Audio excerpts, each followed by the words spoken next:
Welcome back to the Square. I am your host, Curtis the Fifth. And I'm Curtis the Fourth. And we have made it all the way to week 16 now. Again, say it almost every week now. It's going by way too fast. But this was a quite interesting week we had on hand. From Thursday to the rescheduling to the Saturday game, Sunday, Monday, and even Tuesday. Had some interesting stuff, to say the least. We will get to all of that. We will start with our recap, as always, of the previous week, week 15. We will go ahead and dive into some news heading into week 16, power rankings, game picks. That'll all come in due time. So let's go ahead and dive right in and look all the way back at Thursday. It all started overtime. Great way to kick it off, and crushing defeat there for the Chargers there. Chiefs get a win on the road, 34-28. In overtime, like I said, Travis Kelce had himself a day in the second half anyway. And the Chargers, again, don't know how to close out games. No. Power win for the Chiefs. I want to say good congratulations. That was one, as a Chiefs fan, that definitely one that helps me sleep better at night. That they can win the big game, they can win the close one. Yeah. I think back to like the Baltimore game in week 2. They had it. Yeah. It's one of those you can't get back, and I feel before the defense got good. Woke up or whatever you want to call it, became relevant. Still suspect defense. I mean, it's not Breaking great, news. but it is. But it also was never a historically bad defense that it was at the beginning of the year. No. Giving up 30-plus points a game on every single game was just like, what the heck are we doing here? I think what magnified it more so, not to go veer off of this game too much, I think what helped magnify that was the fact that the offense disappeared for a few weeks. Yeah. And that's troubling because, okay, we understand it. A few weeks, goddamn, that was almost their whole season. No, I know. I'm joking around. Stop. Come see, you over exaggerate. Anyway, but for about a good 3 weeks stretch, you see me over. I'm like, I don't know what the issue. Yeah. There was no I explanation. had nothing for to it. say. Just leave me alone. Don't bring it up. It's non-topic really. So very excited to see that, especially on a short week. I am not a fan of Thursday night games. Not at all. At all. I mean, fantasy fan, I just don't like it. I think it's just bad for football. I think they really need to address a Friday or a Saturday night game instead, and just give these guys. They need at least another day, and that's it. A short week is exactly what it is. They don't practice, and they don't have time to heal. One walkthrough, one rest day, and then it's back to football. Right, not much rehab. It's too short of a turnaround. I think a Thursday night game would only work in the aspects of a team coming off a bye. That's it. Yeah. Other than that, I don't think there should be any relevance to. Yeah. They really need to rethink this. But moving on, that's a whole other topic that I have. But I'm overly impressed. Like you said, Travis Kelce. I mean, I don't know, showed up and showed out in the second half. I mean, damn near in their whole game. But I mean, he really. The 2 touchdowns that were. Yeah, and now I know you're going to continue to revel in your Chiefs' victory Of there, course. but Absolutely. I'm thoroughly disappointed in the Chargers' defense in the second half, especially when you've neutralized Tyreek Hill to a degree. I mean, as much as you can neutralize a Tyreek Hill, and you've got one guy to cover on the field, and it's just Travis Kelce. I mean, I know CEH and Darrell Williams have been they've been busting games open over the last few weeks. I know Mecole Hardman had himself a day just a couple of weeks ago. This is his first one in his career, but hey. But still, you had one guy to cover, and that was Travis Kelce. And I get it. It's hard to cover all those weapons on the field. He'll get a catch. But the lack of tackling on the second and third level of the defense was atrocious. They weren't coming to hit. They weren't coming to wrap and make sure that they don't get yak yards. But Travis Kelce on both of his big plays were just, I'm just going to basically, it was the slowest juke move for about 5 yards that he did to try to juke out the safety. And the safety completely whiffs. It's like you didn't even slow him down. He didn't break stride. He didn't go anywhere. It's just you just completely missed. What are we doing? What happened to pursuit ankles? What happened to just attack the hip, attack that inside hip? I don't know. Like all the props goes to Kansas City for winning this game and coming back in this game because they were down for much of it. Outside, I mean, they got up on them to begin with it, but then second and third quarter they were just down. It just didn't seem like they had any life. And then boom, fourth quarter happens. They turn it on like a switch, like which we thought we could see out of this team. But this is the first time to me Kansas City has put together a full game where even though they get down at a certain point, they're able to flip that switch and continue and win that game. All the prop goes to them for that. I'm just thoroughly disappointed in the Chargers. You had this game in your hands. You were up by 2 scores in the fourth quarter, and you go super conservative. I really didn't like the Brandon Staley going super conservative at the end of the fourth quarter there on the offensive side of the ball, and then no coaching to get the defense to understand we just need one stop. Right. We get one stop and we bleed the clock a little bit on the offensive end. We're good. You did neither one of those two things and you lost this game. Yeah. I can't taking the division. Like this would have locked up the division for them. I can't be an apologist for the Chargers. You already know. I'm not asking you to apologize. I'm just want people to understand. It. Like this was Kansas City's win. I'm not saying that. No, that the and Chargers I'm being lost. completely fair that this game was. I mean, it swayed back and forth. Yeah. What I see what the difference was taking overtime out of this equation. Kansas City coming out in the first quarter and just being able to score and not allow their opponents to score. They won the first quarter. That is generally, if you ever going to get Kansas City, you're generally getting them in that first quarter and early second quarter. For the most part, 10-0. Which they did, and then they came surging back with 14, but. And then came, a conservative third quarter, and then the explosion in the fourth. So I'm disappointed in the Chargers defense in that fourth quarter. That was atrocious. So I would say after only seeing that, Tyreek Hill, who actually did have a damn good game, but completely overshadowed by Kelsey. You take them two out of the equation, there's really no stats to go around. So the only the X factor here is obviously Patrick Mahomes. Yeah. And that was the difference maker. Who cut up, picked up all the slack beyond, okay, there was these two guys. I mean, but damn, you let these two guys put up production for like 6 guys, and come on, 410 yards. I didn't even realize he had that. I wasn't surprised after that fourth quarter. It didn't look like a 400-yard game, but it was kind of thing because it was just, it was so evenly, matched in the aspect. It just went back and forth in the scoring when you put it all together. It just kind of, it was Chiefs for one moment, then it was just all Chargers, then it went back conservatively Chiefs and very quiet, and then all Chargers, then all Chiefs down the stretch and into the overtime and so on and so forth.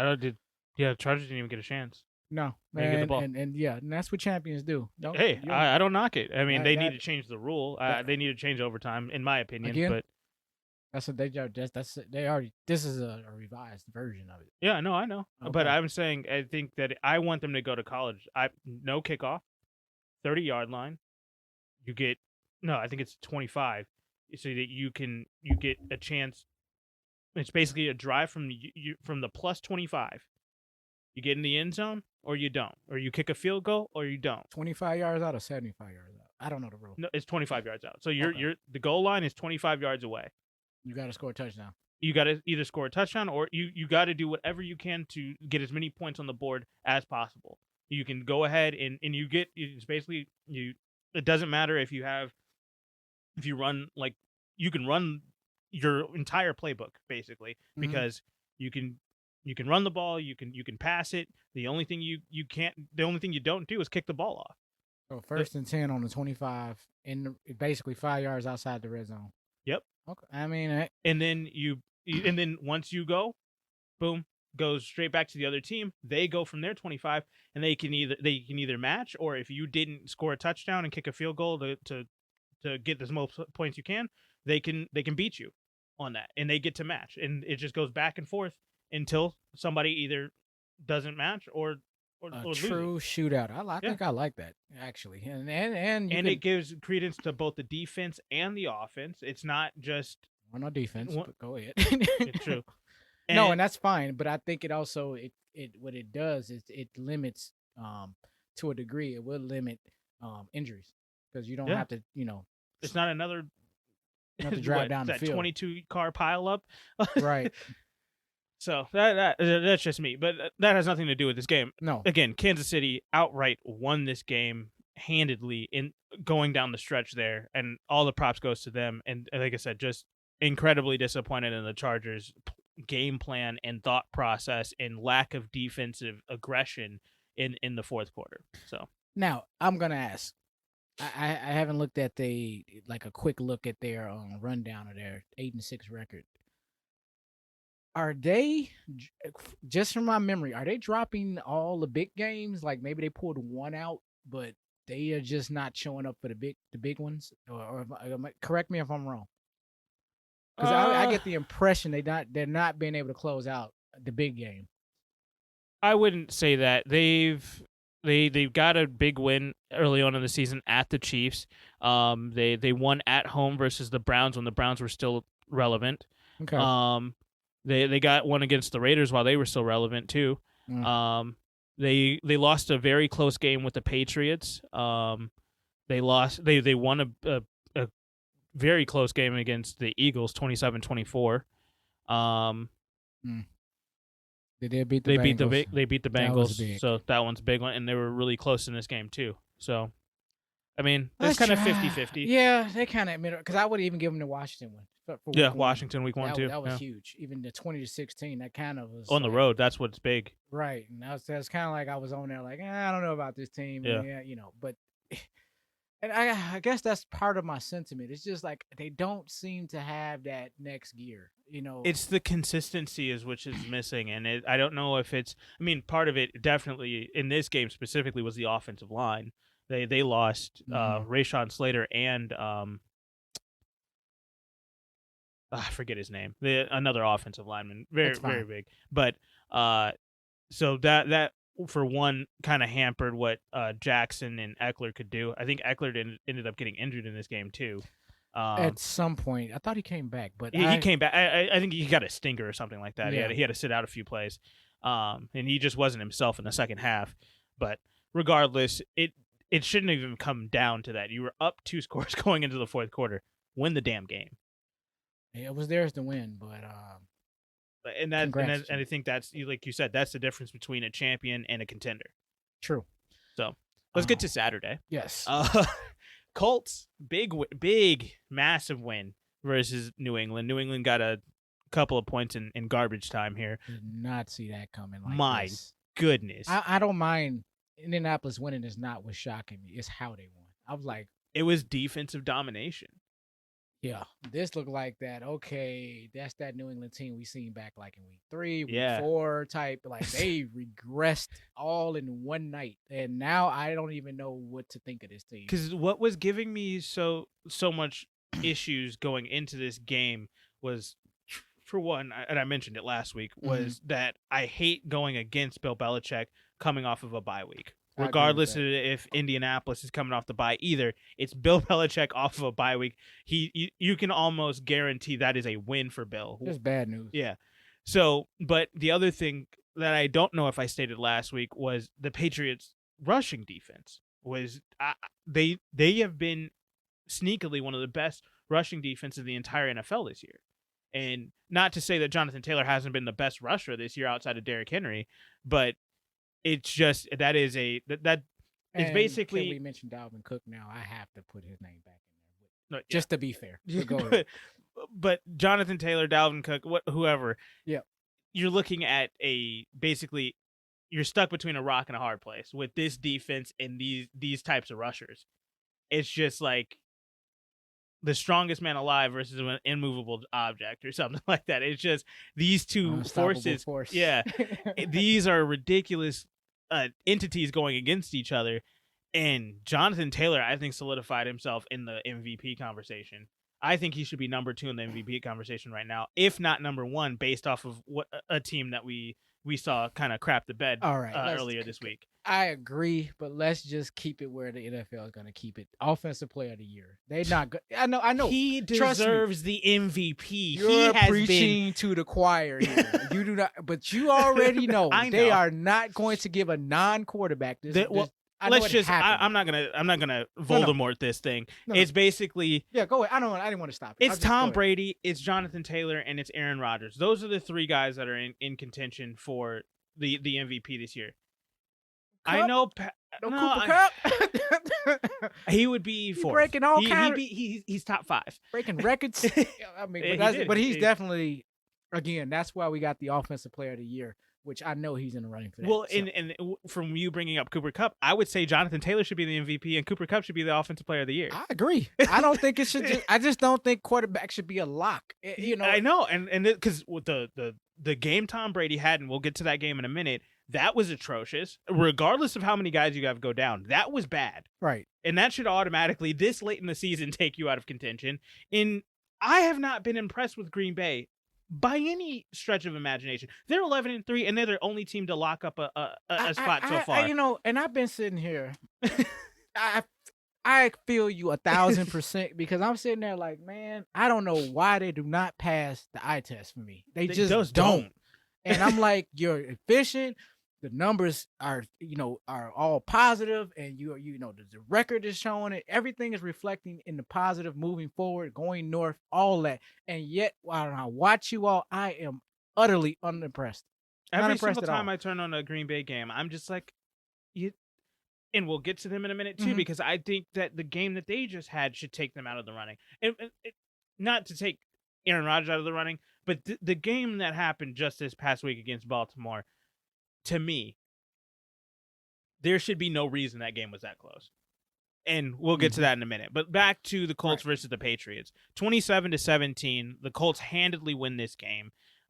Jonathan Taylor had himself a day, a 67-yard run to seal the game in the fourth quarter. I missed that. I walked away. It happened very fast. It was so fast. The very play before that, I just walked away. And I never went back to the game because I'm like, the game's over. They're just going to run it out. Oh, they ran it out all right. Yeah. And then once I went to ESPN and looked at the box score, and I'm like, why all of a sudden I went to my fantasy team? Happened to be playing this guy. Anyway, how does this man score as many? I'm like, I'm just looking. The numbers looked crazy, astronomical. I'm like, what just happened? I mean, 29 for 170, and he got that touchdown. And it's also, you get the bonus points for it being a 67-yard touchdown. And I'm in some crazy bonus league where he probably got 20-something points on the plate alone. So whatever the case, he had 42. I'm just putting it out there. And that's not standard, though. The standard leagues got him to 23 because he was also. Exactly, because I mean, even with my bonuses, it was 27, and that's like, I mean, I'm on the lower end of most settings of leagues. You got more in the league that I thought it was accelerated that I'm in. So he got 23 in my other league. That's what I'm saying. I'm being generous over the course of years of just tweaking it, but okay, 24. But Jonathan Taylor had himself a day, and the thing that I think a lot of people miss this. Nyheim Hines, he has been a distraction for defenses when it comes to pass catching. I know he was only 1 for 8, but the amount of times I saw a linebacker have to flare out to go guard Nyheim Hines just because they know what type of damage he can do out of the backfield, completely opened up the middle of the field for a guy like Michael Pittman, who it's weird that it was 5 for 12 for Carson Wentz. Yeah, Zach Pascal, the leading. I mean, he had one catch and he led him on 23 yards. And I mean, but it was all this stuff that was all of the passes were consequential passes. No, I understand, which is kind of interesting, being that they did this against New England, who just 2 weeks ago did the exact same thing. Like, okay, so obviously you can win without throwing the ball. I did not know that was even a thing in the NFL. But people are going to use this to rag on Carson Wentz, and he's getting carried by Jonathan Taylor. Who's carrying Mac Jones? I'm sorry. Scratch all of that because Carson Wentz has the best touchdown to interception ratio of any quarterback in the league this year. And he's right up there ahead of guys like Joe Burrow, like Kyler Murray. Mm-hmm. Like he's playing quarterback better than a lot of quarterbacks in this league right now. He's just being efficient with the football. And 5 for 12 wasn't his best day, but they didn't need that. They needed him to game manage against New England, which nobody in the world seems to think is the game plan to play against Bill Belichick, except for a guy like Frank Reich. And they go in there and they just play their game plan. They run the clock out. They give Jonathan Taylor 30 touches. Basically, he had quarterback numbers. And they just go and run the ball out, and hey, we're good to go. And and you could. This is me watching 30 years of football right now. Where I'm seeing this is a sign of the times, like that, like as you started out, Jonathan Taylor should hands down be like considered the MVP. Because my point is, let's just translate. Let's go back 30 years. Barry Sanders has this type of game on a random Sunday every other Sunday. That's just what he does. Yeah. His name is always in the MVP race. Walter Payton, Emmitt Smith. I can go on with a few more names. But he's in year 2. Is he going to be able to keep this up? I don't give a damn. That's what I'm saying. He doesn't win the MVP next year. He's playing for the MVP this year. And that's the thing. And he has been, outside of Carson Wentz, he has been the other most consequential person on this team that's helped them get back into this playoff race. And this is not even considered ground and pound. He not. just ran the ball. He just runs it. And this is what he should be getting, 30 carries a game. That's what an MVP looks like. It wasn't ground and pound in Tennessee. It's not ground and pound in Minnesota. It's not ground and pound in who's the fourth guy? Whoever the fourth guy is. It's Alvin just Kamara, New Orleans. Kamara, Mixon. Aaron Jones maybe. Nine. Not this year, but I mean, overall. But that's what I'm saying. Yeah. It's not ground and pound. It's just, that's more of a. Never mind. I'm not even getting into the. Oh, we didn't even say. Did we say Zeke? Zeke's fourth. What Zeke? Sorry, Zeke. You're on my fantasy team. No, mine too. So anyhow, excellent game all the way around. Even on both sides of the ball. I mean, it was something to even take from New England. That it was still positive. That when you sit there and say we lost to the Colts, well, you lost to the Colts. Yeah. Like there's no shame in that. Mac Jones was 26 for 45, damn near 300 yards and 2 touchdowns. He did not have a horrible game. I think do you have? 2 interceptions. The 2 interceptions. Yeah, those hurt, but you freaking rookie. Exactly. And Wentz had 1 with 57 yards. So you could throw all that out. It's still and the coach still had a 2-score lead, and that's what's impressive. It's not like they won 17-20. Or 17-19, no. They handily had this game. They had this thing wrapped up midway through the fourth quarter. Right. I mean, didn't New England score last? Yeah. Wasn't it like 27-10 at one point? Yeah, New England scored multiple garbage time touchdowns. Oh, I'm looking at Indianapolis. Oh my God, it's 17. Yeah. Okay. yes. So yes, as I was saying. Well, on to Sunday. We're down the whole game. Buffalo. Wait, what? No. I remember it was. Oh, it got moved. Yeah. Buffalo versus the Carolina Panthers. Buffalo gets a handed win, 31-14. Josh Allen, 19 for 34, 210, and 3 touchdowns. Devin Singletary, 22 carries, 86 yards, a touchdown. Gabriel Davis, 5 receptions, 85 yards, and 2 touchdowns. 2 touchdowns. They did what they were supposed to do. It was Carolina. Carolina, you're done. Not much to talk about there. A game to talk about. The Lions, 2-11 and 1, 30-12. Laid the hammer down on the Arizona Cardinals. They did not show a single sign of life in this game. Unbelievable. Thank you, fantasy gods, for a week 1 bye. I didn't have to deal with the Kyler Murray issue. It was a week of just watching wow, had I had to play, I would probably be eliminated. What has happened to the offense here in Arizona? No, more importantly, let me actually be more specific. What is wrong with Kyler Murray? Seriously. I know he has an ankle injury, but for real. What is wrong with Kyler Murray? To me, from what I've been watching, is ever since D-Hop went down. When D-Hop got injured, this entire offense fell apart. Outside of James Conner being one of the best rushers in the league, he should be in the running for Offensive Player of the Year. What's that? Comeback Player of the Year. True that.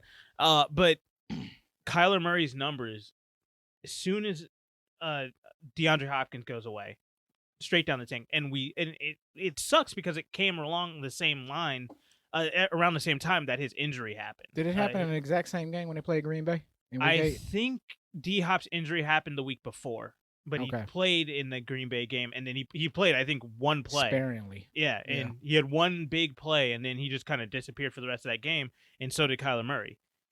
So yeah, I think Kyler Murray is suffering from lack of D Hop, is the diagnosis I would give him, and I think D Hop is the kind of the catalyst of this offense right now. And if they can't have him back, especially when they make it to playoff time, it's going to be a struggle. And that's what I'm concerned about with Arizona, because now you're out of the 1 seed. Now you're, I think, down to 4 seed after this loss. And you are going to be scratching and clawing to get your way now that the Rams are right on your tail right now. They are having a Kansas City moment.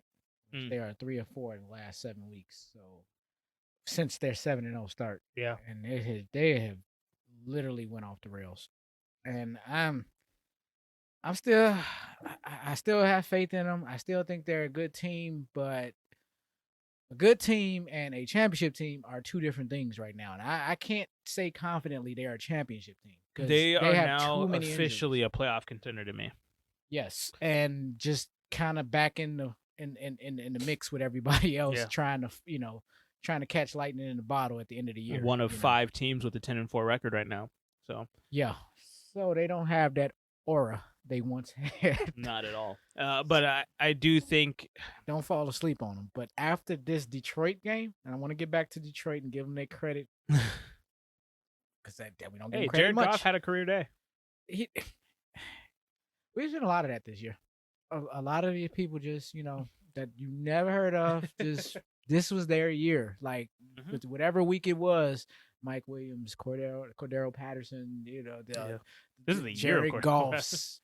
I mean, but when he first, the first one, like, I get what you're saying. Like, oh, come on, man, like, that's a fluke. And then he does it again, and then he did it again. And then I'm like, okay, what? No, this is Atlanta, people, and that's the only thing going right. That's a complete outlier. I can't even use it. We'll get to them in a bit. Yeah. But I mean, I would like to just take the time to give Jared Goff the Russell Wilson Award. Doing more with less. I mean, that Armand St. Brown, really? Who is this guy 6 weeks ago? Because I never heard of him. I didn't even know he was on the roster. I believe did they lose Quintez Cephas? Is that what's happened? They lost him a long time really ago. I wouldn't know. I don't really. Wasn't he like the number 4 guy? He was a number 3 guy. Was he the number 2 guy? He might have been the number 1. No, remember your guy Williams was.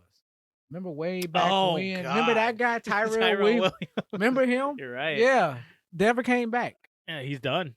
I think he decided I'm not coming back. Yeah, not to this thing. So yeah, Quintez Cephas was the number 2, and now they don't have him. But Amon-Ra St. Brown, Josh Reynolds, Khalif Raymond, okay. And then who's the next guy? Shane Zylstra, Godwin Igwebuike, I don't know. Jason Kabinda, running back. Craig Reynolds, Brock Wright. They got a dude on their team called Brock right now. Like, come on. But across the board, though, I mean, this was Jared Goff's game. He played himself well above his pay grade. 21 for 26, 216 yards, 3 touchdowns, no interceptions. That is kind of the anomaly of all anomalies there. It's like, yeah, you can do 216, 3 touchdowns. That's a good day. But usually that's accompanied by another 2 interceptions. And given the other team great field, none of that. He had himself a day. He took care of the football, made sure that they got this win and solidified it. I mean, they got the lead and never looked back.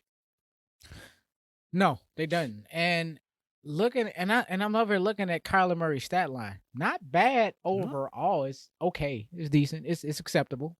Yet 23 for 41 is a little bit shaky, but 257, 1 touchdown, 1 interception. Got to be better than that. I mean, Colt McCoy ended up in this game down the stretch, 6 for 9, 56 yards. Yeah, they just couldn't get it going at all. And I don't know. And now, guess what? This was Arizona's first loss on the road. Are you serious? Really? Yes, they were 7-0. Wow.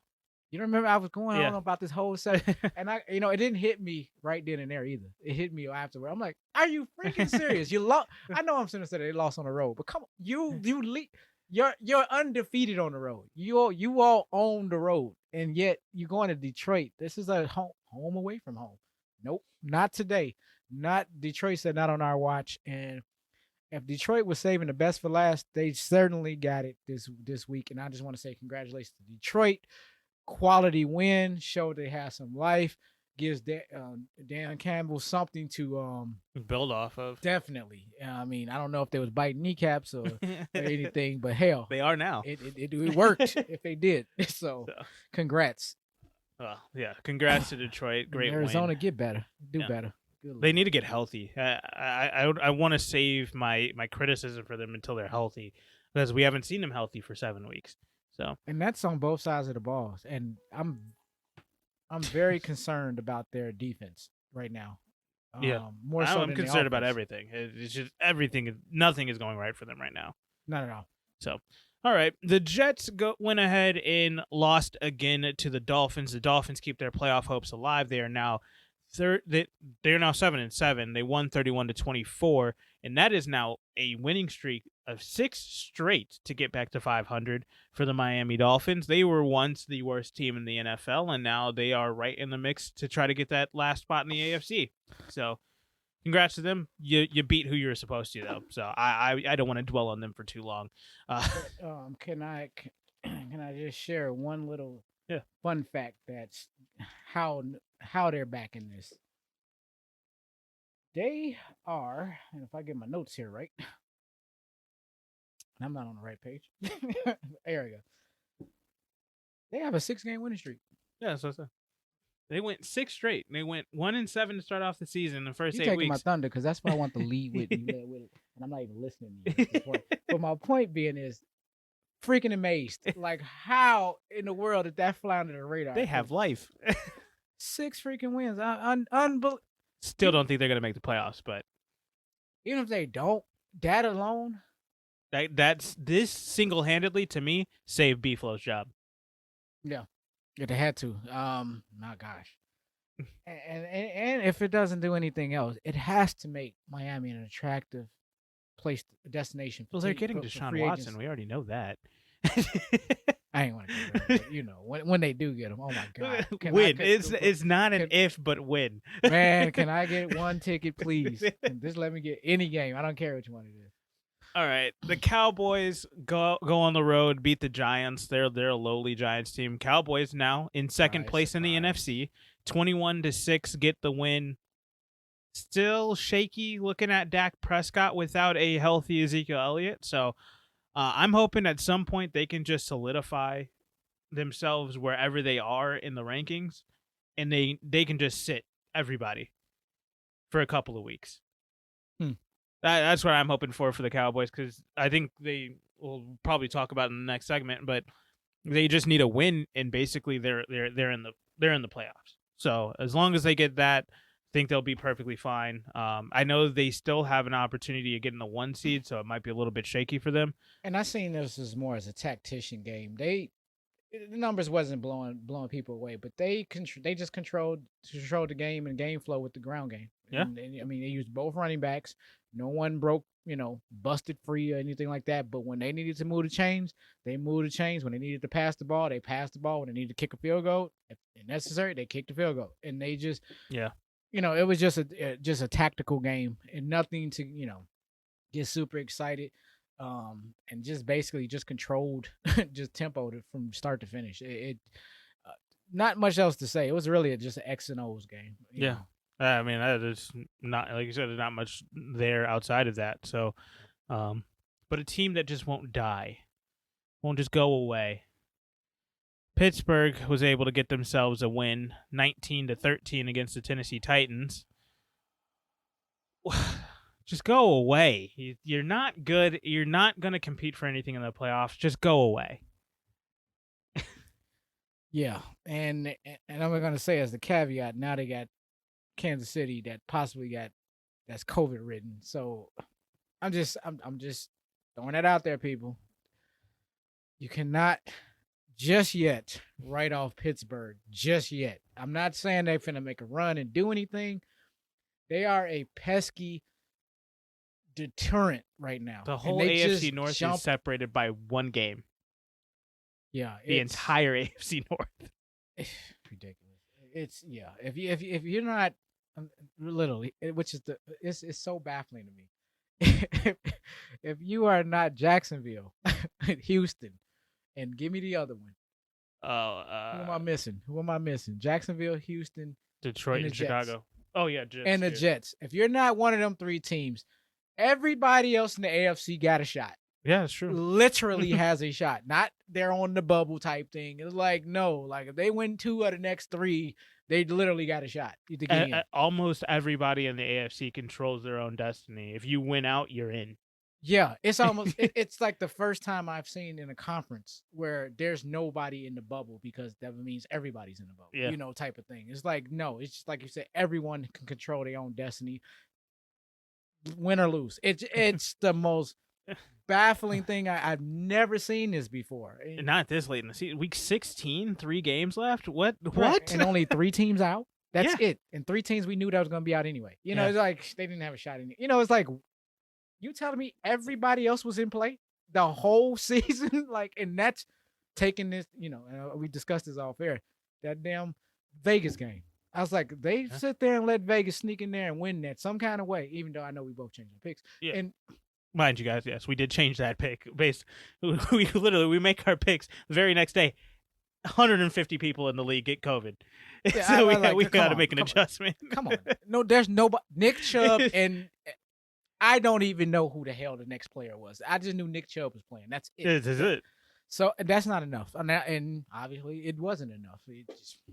Neither here nor there. But as you were saying, yes, it's the fact that you have all of these teams still in contention. It is very exciting, but it is very confusing all at the same. I've never seen this in all of football since I've been watching.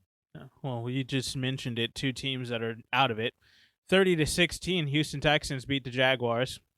Someone had to win. Yep. Bengals go ahead and get a win on the road, 15-10 against the Denver Broncos, knocking the Denver Broncos down to 7-7, still in contention as we said. But in Cincinnati, go ahead.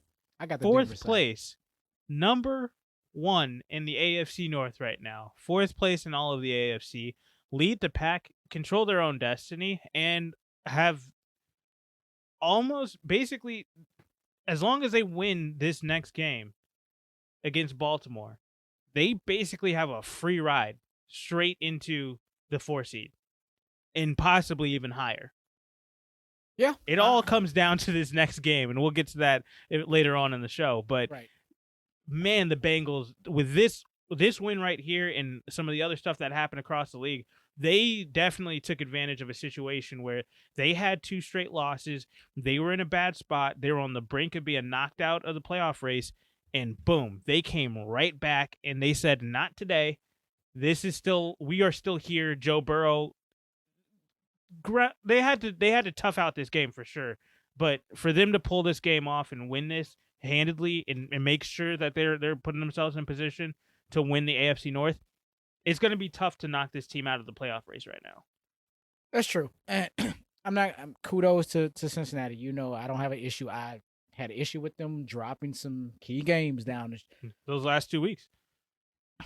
And a couple others. But yes, specifically those 2. And not surprised, though, at the same time. This is the AFC North. They had 3 different division leaders this year outside of Pittsburgh. Sorry. But Pittsburgh won't. Did Pittsburgh not lead after week 1? Because they won. They beat Buffalo week 1. They led over Baltimore? Well, yeah. I guess they were tied. If they was, then all 4. But just let's say 3. I'm just saying 3 just for the sake of saying 3. But that's generally like a 2-team race, but it's always some little fluctuation between a team or 2. And that's the AFC North. That's always been that. So they're up there top now. I guess I'm looking at to see, will they stay up there for the next 3 weeks? I mean, it's a very short window. They've got a lot of divisional games left, but I think both of their divisional games are left at home. and they've got one more out of division game that isn't a cupcake per se, but isn't too tough. Oh no, it's Chiefs. So they do have a tough road. But the Chiefs are at home. The Ravens are at home. Their last game is Cleveland on the road. So, like I said, I think it really comes down to this next week because also the Baltimore Ravens have to play the Chiefs later on, and so do Pittsburgh. Ravens got to play the Chiefs again. Oh, not again. No, it's Pittsburgh who has to play them. Pittsburgh. Yeah, this week coming up. Gosh. And I think actually the Browns also have to play them. Mm-hmm. So, yeah, there's two teams in this division that still need to play the Chiefs. And the Chiefs can basically, they can pick who they want to have to match up with later on in the playoffs by basically losing or winning against certain teams here. Yeah, they need to take care of their business. First things first against Pittsburgh. But we are talking about the Cincinnati and Denver. And I want to just say this about Denver. There was my game pick. Yeah. I'm going to just say this and I'm going to be done with it. It was 15-10. I get it. Cincinnati went on a tough road, Mile High, which is very tough to play, which is why I figured this is why they was going to lose in the first place. But I'm going to tell you why they lost. Teddy Bridgewater got knocked out of the game. Out. So with that being said, that is the Teddy Bridgewater effect. They lose 15-10 at home. I'm done. Not taking anything away from Cincinnati, but you are not finna sit here and just poo-poo over. I'm not. No, not you. I'm talking about. No. I'm saying to whoever the listeners, Yeah. whoever you're not gonna poo-poo on. It's just Denver, really. No, Denver played a really tough game. Defensively, I was not expecting them to hold this Cincinnati offense by any means. Most but they teams were just don't and haven't. Yeah. And, I mean, man, 15.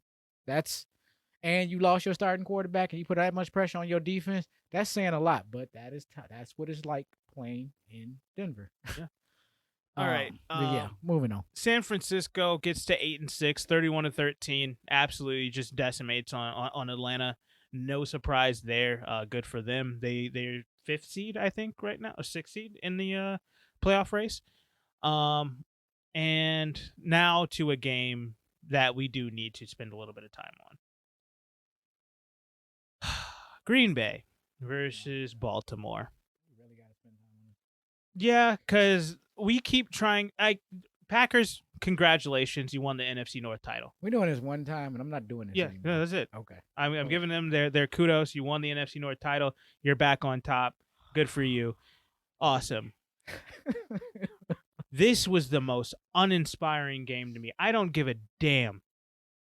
You almost lost to Tyler freaking Huntley. How do you expect me to take this team freaking seriously? This team lost.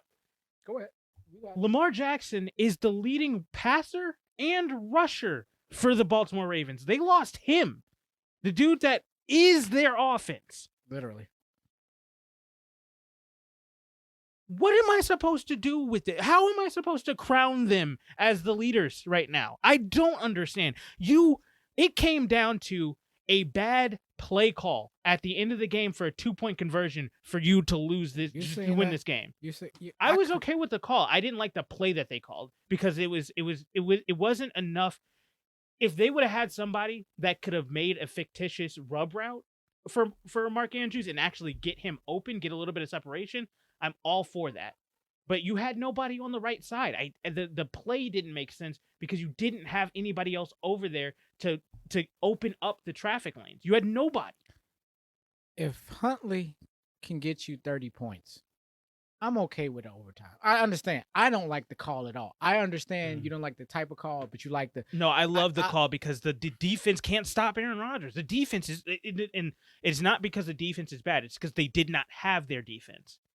Because I'm telling you, if Baltimore's starting DBs are in, and they have Humphreys from injury, I'm going. Aaron Rodgers is not doing anything that he did in that game. I understand. I'm just saying. I'm going. I think I would have preferred if the analytics would have took. I would have preferred taking a tie. Taking a 50-50 coin flip. Hopefully we get it. Yeah. And we go down and score. I think that's leaving too, because to me, they were leaving too much up to a coin flip, basically, to me. Because whoever got the ball was going to freaking score. That's how I saw it. So I am not going to knock John Harbaugh for the decision to go for it there. I loved it because it made every sense in the world to me that your defense has not been able to stop them once this game. I get And it, on top of the fact, you are riding the hot hand of Huntley. Huntley was on fire that drive. So at that point, I'm just like, you know what?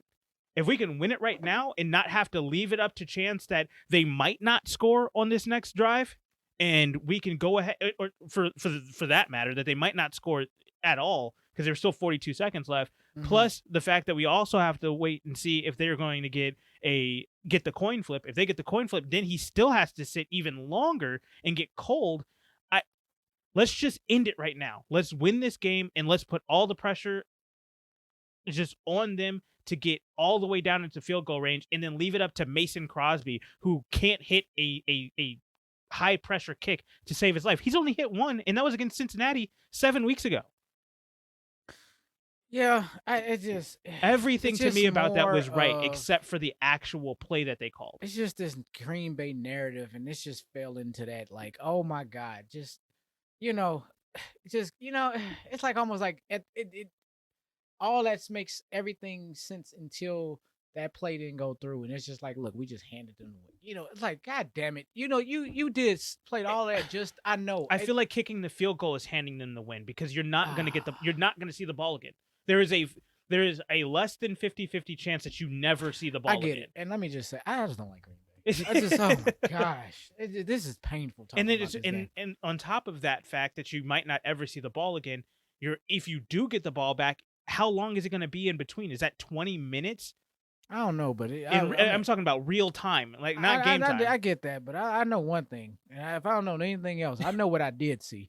They couldn't stop Huntley to Andrews to save their life. I mean, no, 20. Let them sit 20 minutes or not. It didn't matter. Whenever they got on the field, that was a constant the entire game. I would just figure, look, dude, throw to this dude every single down. I've been saying I am not impressed by Green Bay's offensive play calls.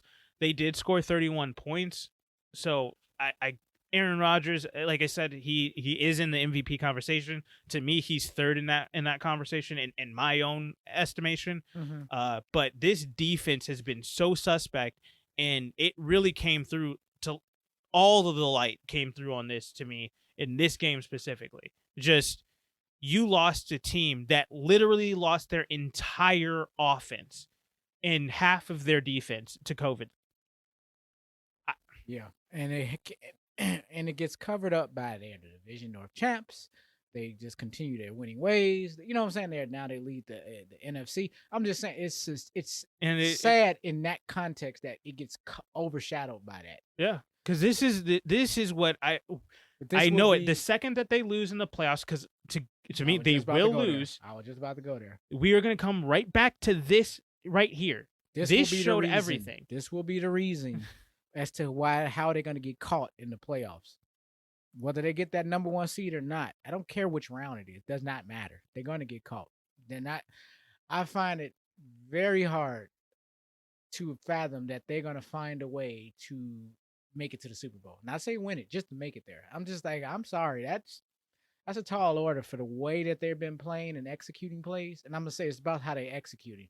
And they finding ways to just do enough to get past this team and get past that team. But if I have not seen anything outside of the New England model back in the day, mm-hmm. which is an outlier in itself, yeah, that being a part, you're going to get caught. I'm sorry to say that you playing a numbers game that does not work in your favor, where that's 100%. We can just keep doing this. Yeah. No, you're going to get caught. And yeah, it's going to come. It's coming. So I'm just going to leave it at that, and I know people are like, this dude's hating. Well, call it what you want to call it. I said it at the beginning. I don't like the team. I respect them, but if watching that it is game, what it is. I don't know what Packers fans feels good about what the Packers did on Sunday. I don't know anybody who feels good about it. It'd just be fandom saying, "Look, I'll take it." And you've talked to fans like this. Yeah. It gets to the point. This is not even logic anymore, because you can't have real conversations with these type of fan bases until they lose. And the funny thing is I haven't had a single Green Bay fan come to me and say that they were happy about this. The only people that are giving Green Bay its props for winning the division titles and really going hard into that this is the best team in the NFC right now are people that aren't Green Bay fans. People that are just, oh, I'm watching football and they're at the top of the standings and they just won another game. Yeah, they are the best team in the NFC. No. Watch the actual football game. Watch exactly what happened and take into context everything that's happening around the game. Because this specifically, if you are a Green Bay fan, you should be disgusted about what happened on Sunday. Let me say this. When I say Green Bay fans, there's a difference. There's Green Bay fans and then there's cheeseheads. I had the opportunity back in 1996 when I was in the military on deployment with the Milwaukee Guard. Yeah. With the Milwaukee Air National Guard during Super Bowl week and weekend leading up to the Green Bay Packers playing the New England Patriots in the Super Bowl. I had no issue with these people. They were sensible. They're fanatics, but they watch football. Thank you. And they're logical. Even in their fandom. It's a very tricky thing to pull off. Yeah. Then there are Green Bay fans. And the most times I'm going to share this, in my experience versus a cheesehead, the Green Bay fans and I'm going to say the ones that I'm going to now be very specific, the ones I've seen has been the worst that I've come in encounter with are Green Bay fans that are not from Green Bay or from Wisconsin at all. Gotcha. They are the worst. Oh my God. You can't tell these fair weather fans who's the best team. Oh, it's Green Bay. That's my team. Yeah. And then they run with them for the last 10 during the Brett Favre going into the Aaron Rodgers era. So you know what I'm saying? So there was no break in it so they can jump off the damn bandwagon, which there's going to be a great mass exodus of Green Bay fans. Not cheeseheads. Green Bay fans leaving once Aaron Rodgers leaves. So you're saying the cheeseheads are the true Green Bay fans, whereas Green Bay fans, the air quotes there, are the fair weather. Like I'm not from Green Bay. There are some real Green Bay. I mean, there are I'm not gonna say everybody from Wisconsin is cheeseheads. I'm saying that there's three grades here. Okay. there's the cheeseheads. There are Green Bay fans that are from Wisconsin, and then there's these Green Bay fans from around, around everywhere else around the country. Those are the ones that I can't stand. Gotcha. Oh my! I'm sorry. You know who y'all are, Rick. You know, name dropping over here. And on that note, Sunday Night Football. Dude, live in Minnesota. I'm a Green. Oh God, miss me. Well, another bad game that happened. Sunday Night Football. Buccaneers, New Orleans Saints. Buccaneers, where the hell were you? If I had a cricket sound right now, that's all I heard. You have this one. 9-0. I don't have nothing to say. There isn't anything to say. I don't give a damn that you lost 3 guys. I don't care. You still have 12. Yeah. 12 others. I'm like, you're the deepest damn team in the NFC. And we'll get to Bruce Arians' statements on AB in the next segment. We'll talk about that because I am disgusted. Hypocrite. But yeah. But you still have other guys. You still have Cameron Brate. You still have Rob Gronkowski. I can't even O.J. Howard, Scotty Miller, the new T. Johnson, I ain't even gonna get into. I don't want to jump ahead of who they just signed, but they keep adding people. You had Giovanni Bernard, you got them broken up. Yeah, it's just you have weapons. I don't give. And it's Tom Brady. Tom Brady is notorious for doing everything with absolutely nothing. With no name players. If Scotty Miller was their number 1 guy, they would still be the same record. Scotty Miller would be the Ness West Welker. Yeah, and I'm gonna say which, and then of course who turned into Julian Edelman, and Danny Amendola. Amendola tried, didn't become. He was good for it. He was that dude for a season. I was gonna say Amendola got over there right before Edelman blew up. Yeah, that's what I was saying. Amendola was brought over to be that guy, and it didn't work. And then Edelman just, dude, I got this. Because Edelman also could pass. He was also a quarterback. So they were able to open up a whole nother package. And that was the last year Edelman was just average, by the way. Because the year prior to that, I'm like, who? He was Amendola. Yeah. Before Amendola got over there. So yeah, moving on. Just a little history. I'm just saying, Tom Brady knows how to use the lesser players and get the most out of them. So when they went down, I was like, okay, next guy up. Like the Tampa Bay is the epitome of next guy up mentality. Mm-hmm. So what the hell happened? Defense played phenomenal football, held them to 9 points, 3 field goals, never let them see the end zone. Offense, what the hell? Was this based and this is a decimated defense. I was gonna say, was this based on offensive line pressure, or they just couldn't execute play? I didn't see the game. They sucked. I did not watch this game. I didn't. I'm sorry. When you put New Orleans on the slate, I can't. I just and I've seen enough Tampa Bay games this year to like I know what I'm seeing. You know, it's just kind of one of those. If there was any Tampa Bay game to watch that you felt like you wanted to see something different, it was this game because this. I feel for them for the fact that yes, you did just see your teammates literally like Chris Godwin is done for the season right now. Mike Evans, a couple of weeks he's going to be gone. Leonard Fournette, a couple of weeks he's going to be gone. So it's official. Mike Evans is not playing next week. Oh, I don't know if it's official. For Mike Evans has the best chance of coming back, but it's looking like it's going to be at least 1 week. It's from what I was reading, but that was 2 days ago, so I don't know. Gotcha. Okay. But I do know Leonard Fournette for sure is not playing this week. And Chris Godwin, we all know he's on IR and he's going to be done until playoffs come around at the very bare minimum. No, that changed the very next day. I thought you'd seen this. He's out for the season. No, because it's a full ACL tear. Yeah, so that changed. I know. I forgot about it. It changed right after we talked. Yeah, like hours later. Anyway, moving on. We get that when you get to injuries. Yeah. So I'm thoroughly disappointed. Tampa Bay, you had a thorough opportunity of, first of all, getting your first regular season win with Tom Brady against New Orleans at home. You still can't do that. And 2, both times you've played now at home versus New Orleans, it has been a national embarrassment. You got blown out the second game of the season last year with Drew Brees coming into your building and absolutely rocking you.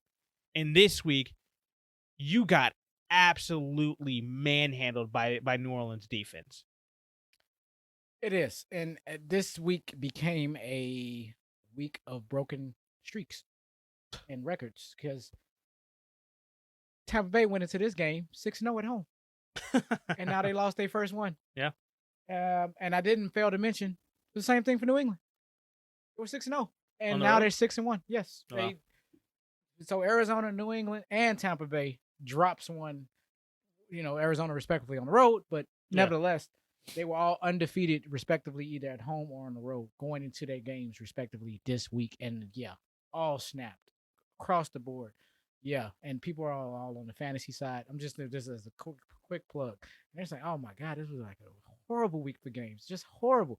I'm like, yeah, you're right. But let me tell you why. It's things like this. Yeah. Because these are monumental upsets. And Baltimore, they were 5-1 at home going into the game against Green. Now they're 5. It's just streaks. I mean, I'm not saying that they're on a 2-game losing streak at home. No, they were they lost early at home and they have just owned their home field. And now it was just that kind of week where it was a lot of upsets that, call it what you want to call it. Great play on the other team, the opposing team side, sure, but I mean, I'll give it to New Orleans defense for the most part, but it's just offensively. That's what I think. Tampa is Bay, impressive. You got it. Because I think it was super impressive that Tampa Bay's defense held them to 9 points. That's insane. Yeah, I mean, because this Taysom Hill, Alvin Kamara duo thing, and what I said a week ago, I nailed it. And I noticed I did not bring it up the second time. Yeah. Like, no, that's not gonna happen. I didn't think they were gonna get shut down like that. And I mean, their offense was not all there, really. No, it wasn't.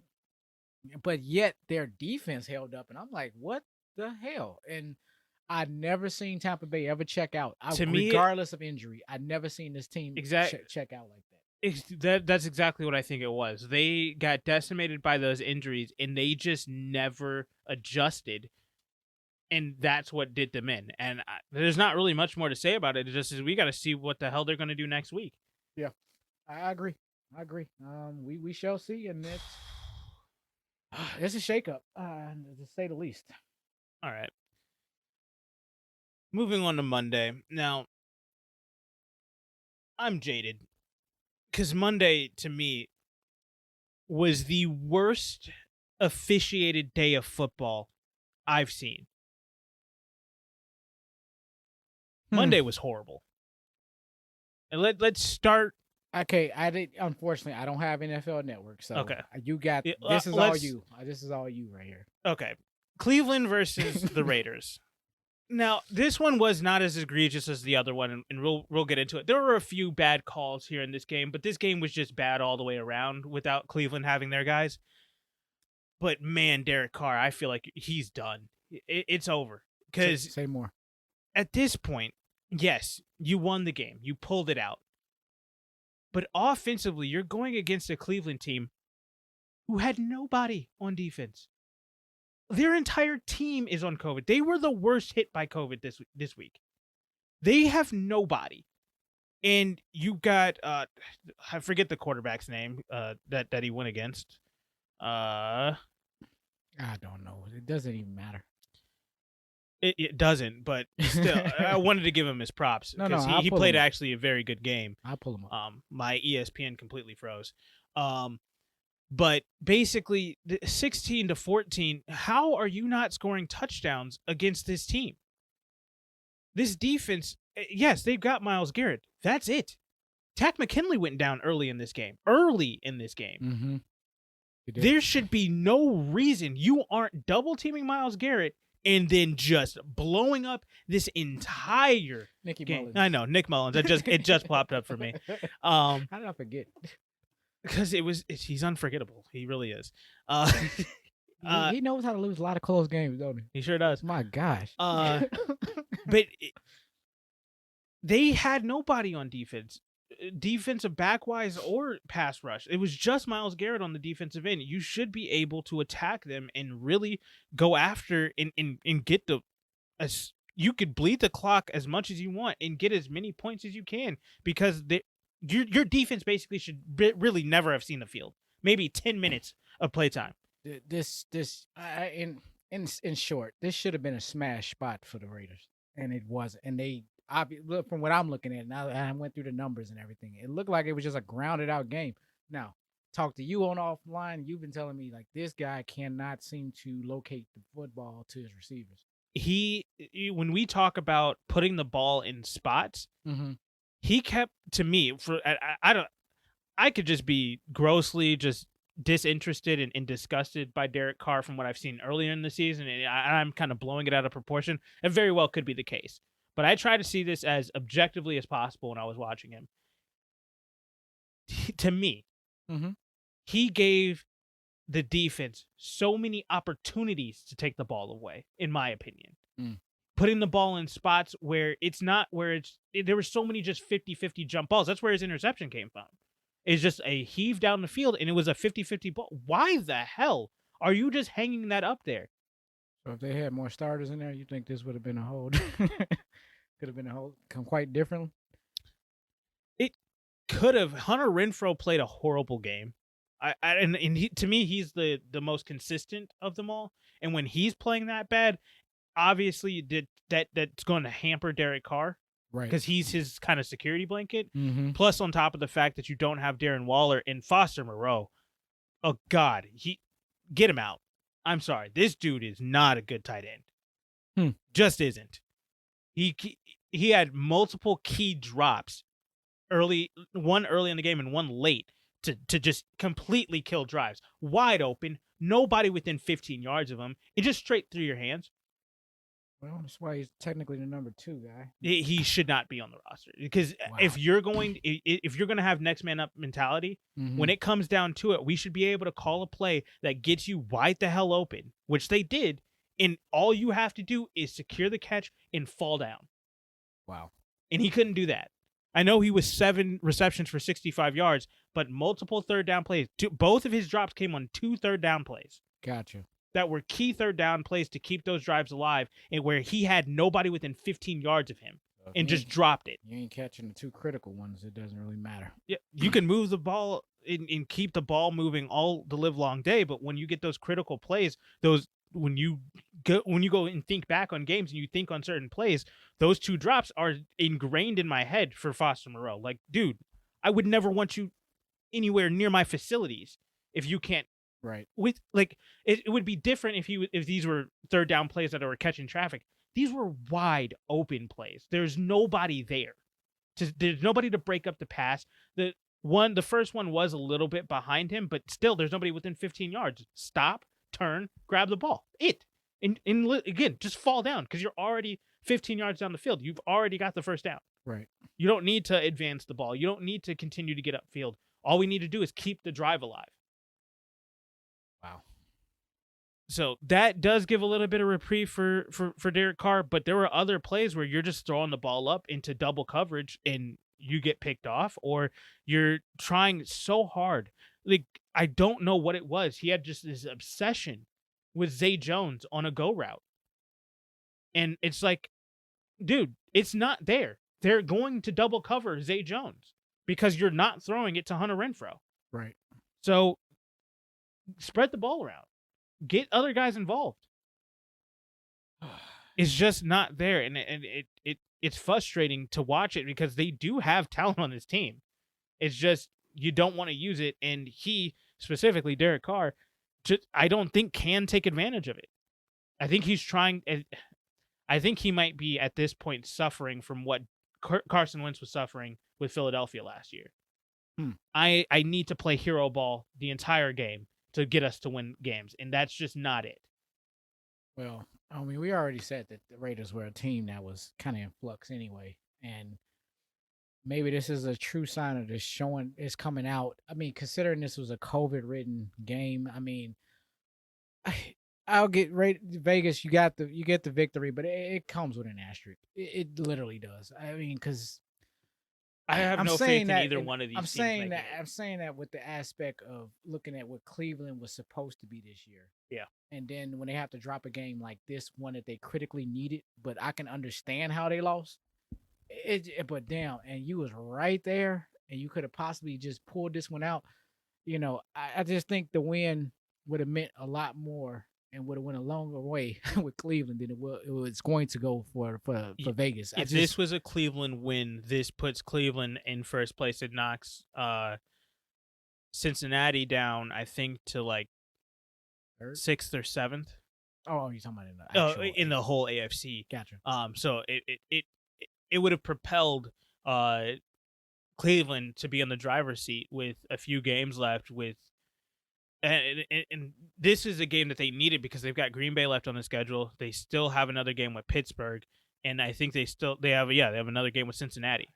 Like they are on murderer's row right now. So this to me is the theoretical end of Cleveland. And this does keep Vegas alive for the most part right now, but after that performance, it makes me feel like Green Bay in that game, where it's like, yeah, you got the win, and yeah, you're headed in the right direction technically, but based off of your performance, I'm not thrilled at all. You know that they have, since week 6, they have just went back and forth, wins and losses. I mean, it has just been a inconsistency if at its you finest. Want to call that 500 football? That is 500 football right there. Because I mean, my gosh. I mean, I don't want to get too overzealous about it, and again, there were some horrible calls in this game. I can't even get into those because I have the ones from the next game just ingrained in my goddamn head. So Monday Night Football. The same thing with Green Bay.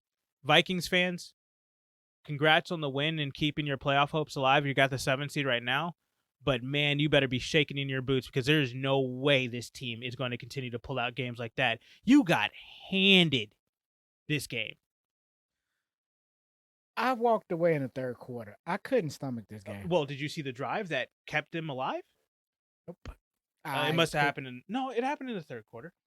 I didn't watch much. Okay. I literally just walked away. I couldn't stomach this game. I already seen where it was going. And I seen how we seen how the first half went, and I was just disgusted for various reasons. Multiple personal foul penalties. And for the life of me, I feel like this was the exact same crew from the Pittsburgh game. It could have been. I really think it was. I didn't go back to check, but I really thought it was. But it could be just a different bad crew, because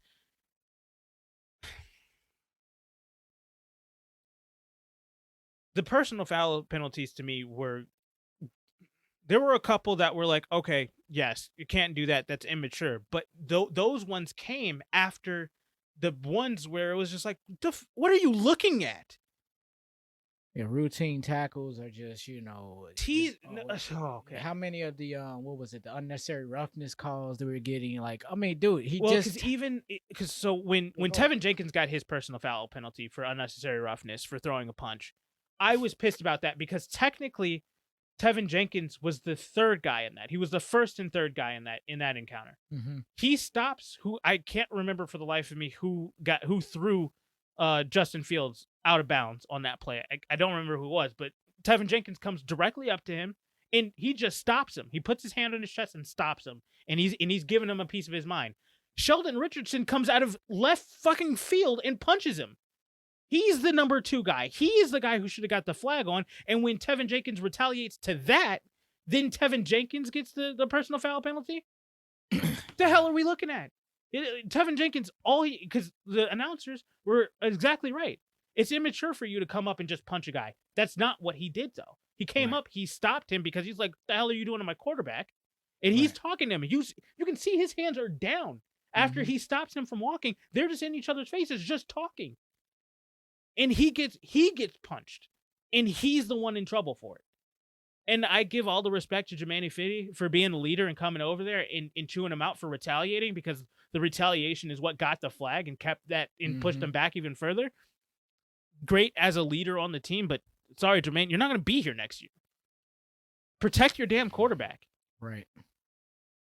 And the second that the play happened where it's not Eric Kendricks, helmet to helmet on Justin Fields. The second that happened, I said he needs to be ejected immediately, because when he went down to his knees. Yeah, when he slid. He slid on that play. He was down and he stopped, and basically, he kept his head up. It shouldn't be a foul because he kept his head up. Get out of here with that bull. He took 4 steps and leaned into it. He could have pulled off at any time. Right.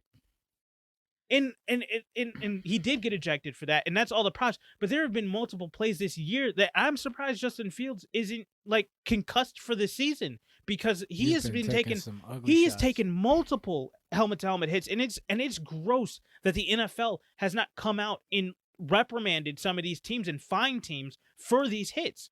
The last time I seen this quarterback take these type of hits, unmercifully. This was back when right after Cam Newton won that MVP. That's exactly where I was going to go with it. Next season. Well, go ahead. Because I feel like Justin Fields' career could possibly be derailed because he's not going out of his way to be a rushing quarterback. He's not trying to be Lamar Jackson. Not at all. He's trying to be a pocket passer that can escape if he has to. He's trying to be Kyler Murray. He's trying to be Russell Wilson. He's trying to be Deshaun Watson. Right. He's a pass-first guy, and he's getting punished just because he can run. And they're treating him like a Cam Newton, who is a 250-pound, 6'6" quarterback. It's like, this dude is barely 6'3". Right. Barely over 200 pounds. He's not the same guy. You can't keep treating him like that. Right. He's not another. And the other thing is, to me, from the play that I've seen from Justin Fields, he's the second best rookie quarterback we've seen this year. Sorry, Trevor Lawrence, you've looked horrible this year. There's been 2 flashes of 2 plays that I've seen for Trevor Lawrence that I'm actually excited about. Right. There have been multiple games from Justin Fields that I've been like, okay, this is something that you can actually build off of. And outside of Mac Jones, who's about to lead his team to the playoffs, nobody else, no other rookie quarterback looks better than Justin Fields outside of Mac Jones to me. And we're just going to, as the NFL, we're just going to say, all right, one of our brightest, youngest talents that we have, we're not going to protect him. Like, I'm not asking you to give him veteran Tom Brady calls, but when there is a roughing the passer play on him, throw the freaking flag and make sure all of the refs know that there doesn't need to be special treatment, but he's not just some other rookie. No, I agree. I agree with everything you're saying.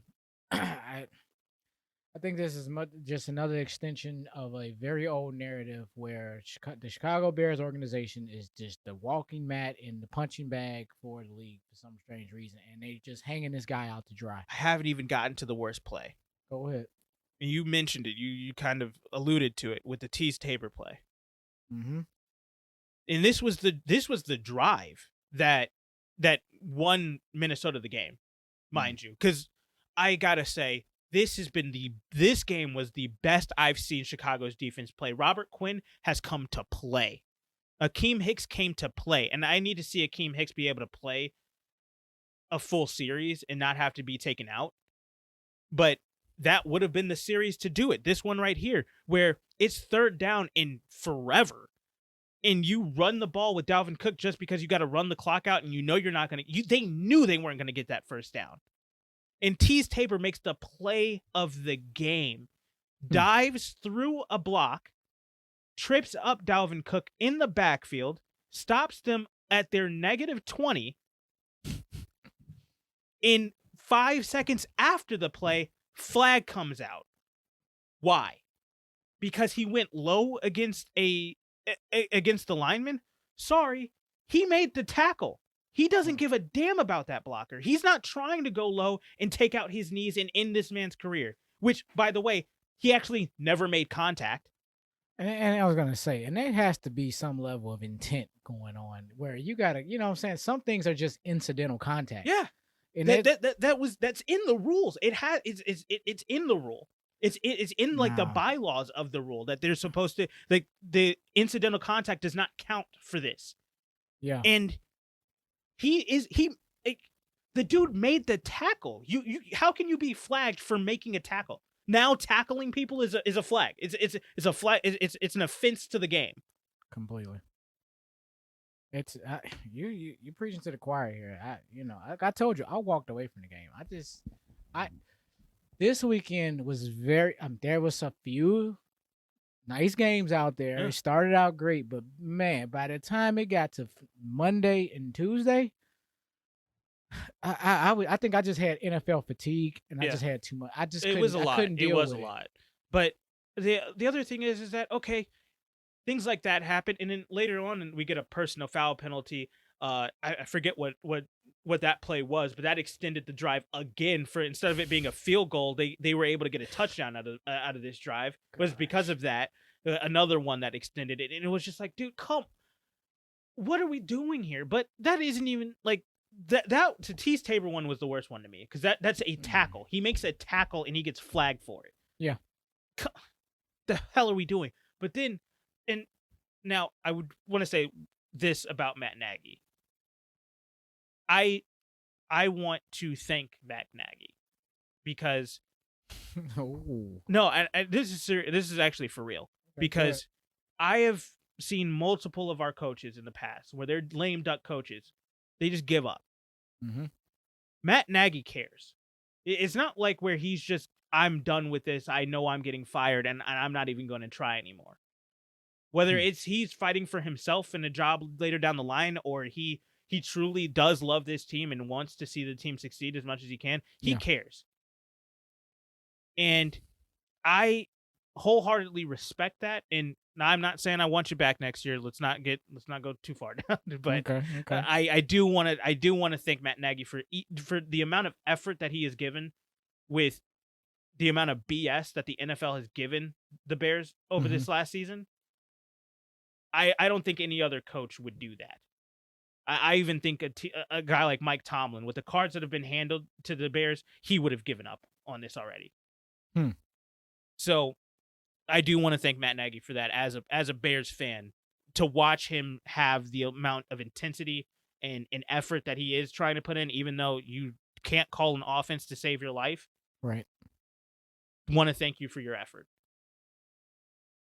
But at the end of the day, even now, when it comes to his penalty, Matt Nagy's 15-yard personal foul, I don't want to ever hear it from a poll reporter again that, oh, he didn't want to say what was said to cause the flag to be thrown. No, put it in the report. I need to know exactly what he said to you because he got flagged for the Tease Tabor play. Mm-hmm. I want to know what the hell he said so wrong to you about that bullshit call that you want to throw a flag for that.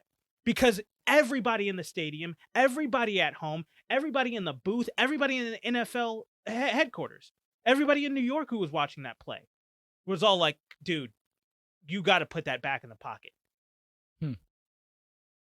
And I know for damn sure he didn't call New York or get on the walkie-talkie to get New York on the line to say, hey, is it all right for me to throw that flag? Because they have that ability.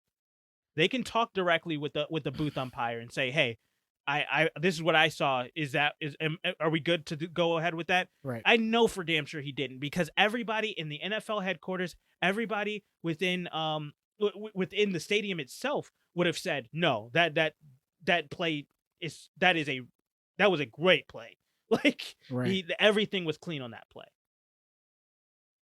And for him to try to get clarification and for you to wave him off and then for him to get pissed off when you walk away from him as he's trying to get clarification on a play, is what do I got to tell my team to do? Because he just made a tackle. Right. What do I tell my defense to not get flagged 15 yards and keep a drive alive that should definitely got a punt on back at the -15? What was so wrong that you had to throw a flag for that? Another 15 yards on top of it. I don't know, but you kind of nailed it already. This was reminiscent of the Bears Steelers game. Yeah. And I'm saying that to say this. That is what that's the vibe I was getting in the first half. I didn't have it in me to go any further that night watching. I just couldn't watch any more football. I'm not as much as it was a division rival. It's my team. Much as I wanted to see, the way that first half played out, I only stomached a couple minutes in the second half, and I just had to walk away. And the way I know Minnesota fans don't like this is because I work at an office that is all Minnesota and one Green Bay fan. Okay. And they know that I'm a Chicago Bears fan. We talked about it on Friday when I left the office on Friday. I said, hey, good luck with this game. It's going to be an interesting one. We're going to talk about it on Monday. Everybody in that office, heads down, didn't say a damn word to me on Monday. They knew. They were like, dude, that was bad. Oh, they know. They knew. And I don't think any Minnesota fan is happy that they are sitting in the 7th seed right now. No.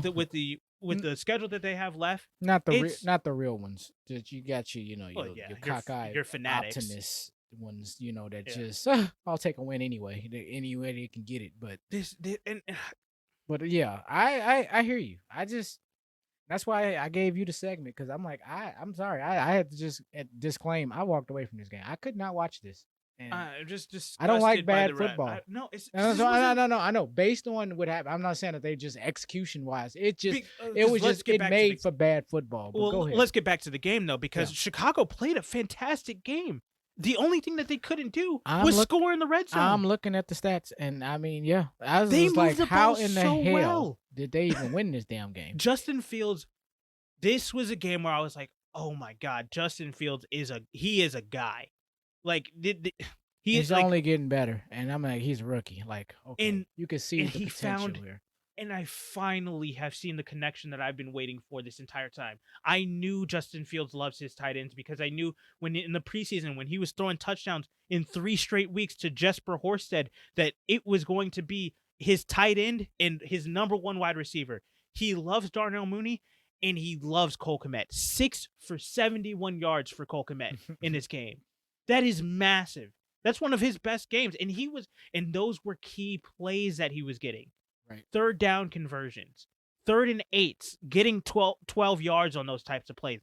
That is what we need to see out of Chicago. Chicago's defense holds this year's second best running back to 89 yards on 30 carries. Are you kidding me?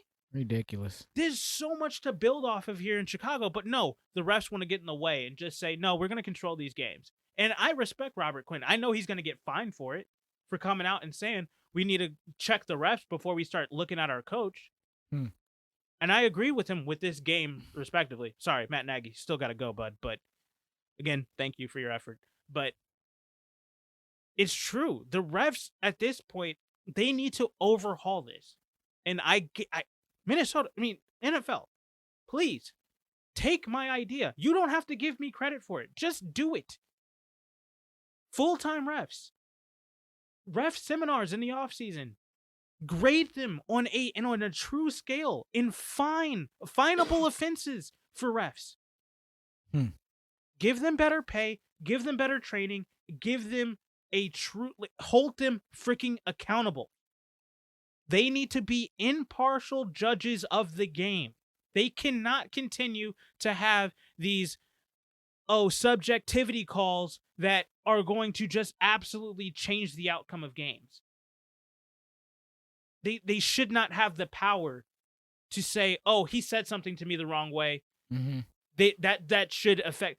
Fine. If you want to really hold coaches accountable for the words that they say to these NFL refs, fine them for it. Stop affecting the game, though.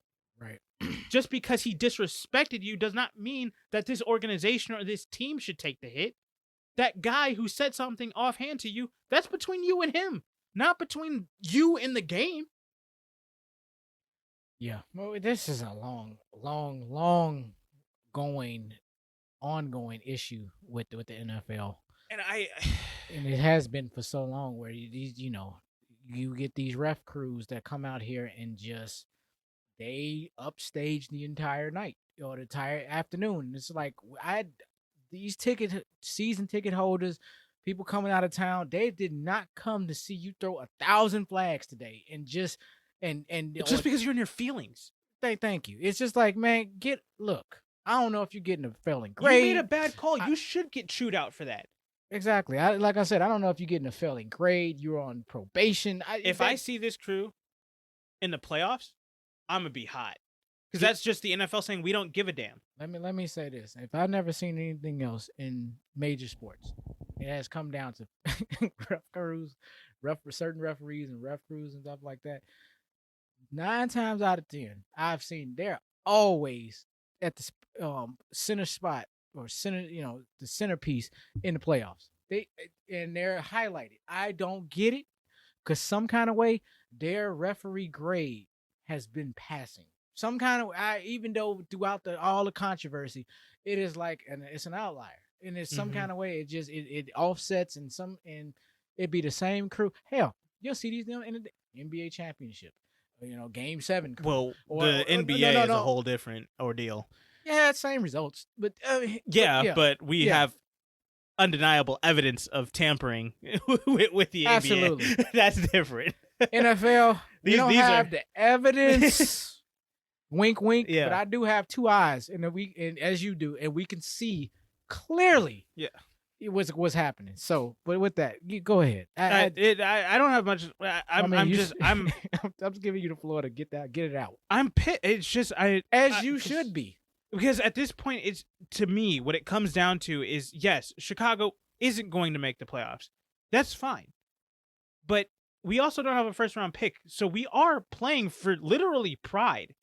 And you're literally the NFL is just kicking the Bears while they're down. And the other thing that I wanted to make a point is that when it comes to the NFL and how they handle the refs, I hate it when everybody in the media, even the NFL radio, the guys that are the face of your sport, they are the shield basically. Right. NFL radio, Sirius XM, when they're saying this was disgusting by the refs, and then the NFL puts out a report backing the refs,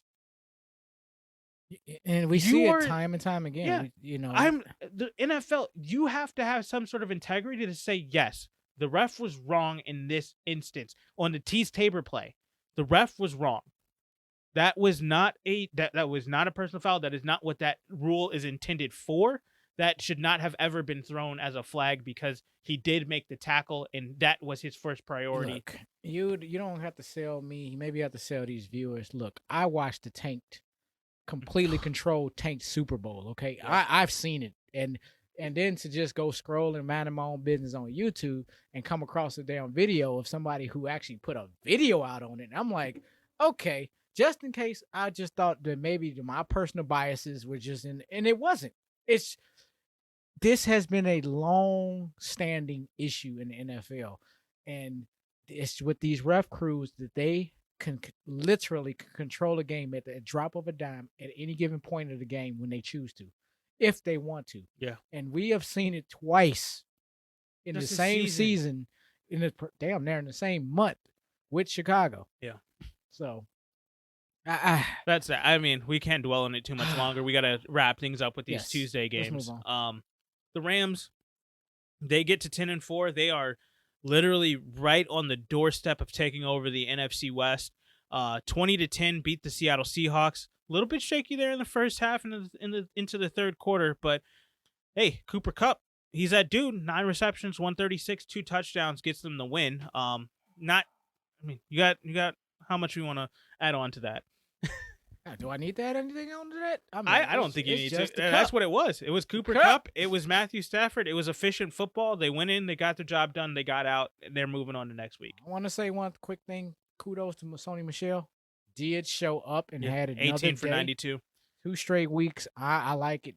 I'm just getting reminiscence of Sony Michel back in his first rookie year in New England. So just want to throw that out there. Even with a Darrell Henderson Jr. playing, he actually balled out. And on top of that, Von Miller, we got him a sighting too on the defensive end. Yes, I did hear about that. He came out there. He made a few plays on that game last night. So that I'm starting to see that chemistry, everything that Sean McVay was kind of hoping for when he makes these trades is starting to all gel here, and it's starting to come around, and they're getting hot at the right time. They are.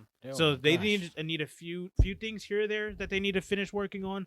But the second that they have those all solidified, they're heading in the right direction. And if they get any more chemistry, if they can continue to gel, man, this is going to be a hard team to stop, in my opinion. And I want to say thank you to the LA Rams for beating Seattle, beating the Seattle Seahawks and Pete Carroll, because this is only going to tighten the screws more so for Russell Wilson's departure. Thank you. First losing season for Russell Wilson. Unacceptable if I'm Russell Wilson, and I'm like, and I want to be the first to champion that cause. Let's get Russ out of Seattle. Seriously, I've been saying it for 2 years. Eagles get themselves a win, 27-17 versus Washington. Big win for them there. They had another team got out there on Tuesday night, had a rough start. Just man, Dallas Goedert kicks a ball with his heel to get it picked off. In Washington goes down and scores off of that. And then another fumble, just a bad play. He trips up Jalen Hurts and boom, that ball is going the other way. And now they get a field goal off of that. Just a 10-0 deficit. And then what's going on with the mechanics of these tight ends in these games today? And I'm only saying when you set the Dallas Goedert play, I'm thinking back to Jared Cook in the Thursday night game where the ball bounces off. It hits his pad, bounces off his helmet, and then he just flies over. They make these. They were the Titans this week. They looked like just the dunces of the NFL. Like when you think back to like old school '60s football, like just they like just wrap their hands up into balls or something. Put it in the what is it? Stick 'em or whatever. Yeah, just goop. Man, I'm like, oh my gosh. I mean, you talk about just no mechanics. It just yeah. Anyway, moving on. It was just when you said the Goddard play, I was reminiscent of the first game of the week. So moving on. Yeah. Just across the board. It was a bad start, but they settled down. Miles Sanders had himself a day, 18 for 131. Jalen Hurts. Here's one thing that I do need to get to before we wrap up this segment. I keep hearing Philadelphia is ready to move on from Jalen Hurts. Based off of this and everything that I've seen, he has been the bright spot of Philadelphia this entire season. Are we really saying that with their 3 number 1 picks in a draft that does not have a clear quarterback prospect that is going to be a franchise game-changing quarterback? We have no guys that are like that. I got a better way of asking this. No, we're not saying that. But I want to couple what you're saying with this. This will be my question to that. Take Jalen Hurts out of the equation. Who's the best player on the team? Goddard? No, yeah, Goddard. Is it? Was he the most productive this year? I was Oh, going to say who's the productive most this year? productive this year? Because Goddard, yes, he's a talent. But who has been the most productive? If you had to just guess. I got no idea. The team sucks. That is my point. Some people could say Dallas Goedert. Some people at some point might say, hey, where was Miles Sanders? Some people even throw out a Devonta Smith. And a few people may even say Jordan Howard. Yeah. The fact that this is the names I'm leaving, dude, Jalen Hurts, hands down, MVP of his team. 100%. Most valuable. He has been Period. amazing this season. And this is me coming into the season where I was like, I don't know what Jalen Hurts is going to – I don't think Jalen Hurts is going to be anything this year. That's what I said. I said because we had nothing to go off of. And based off of the 6 games that he had last year, I was like, oh, God, this is going to be bad. But no, he has been the bright spot. He has been everything that they could have wanted and more. And I'm just saying, okay, instead of using those one of the first 3 picks to go get a quarterback to compete against him, go get a veteran, go mentor him, and go get all the pieces that you could possibly want, whether it's defensively or offensively. No, that's your young quarterback. Yeah, to help him. Exactly. And then on top of that, you can, if you really are trying to question if he should be your franchise quarterback or not, you give him all the pieces so that you can truly evaluate him, because this team sucks. This depth chart, this roster is putrid. So let's go put a team around him and let's see what we can do. Can I petition for a team, for a franchise right now? You got $3.5 billion? Man, I'm just saying, can I petition for one? I just put a petition in. I'm just saying. Man, Jalen Hurst to Houston, man. I'm sure. Oh, I thought you were saying you get a franchise. No, not to build one. I mean, if they want to give me one, I mean, on loan. On loan. I'll pay you back after I make the run. Just let me start it up. Give me the startup money. But anyway, but I would I would say Houston will open arms. Anything you want, buddy. Houston is yours. Key to the city and all. Yes, they will build a gate to give him a key to present him to open the gate so he can get into his own city. Literally. I'm just making a point.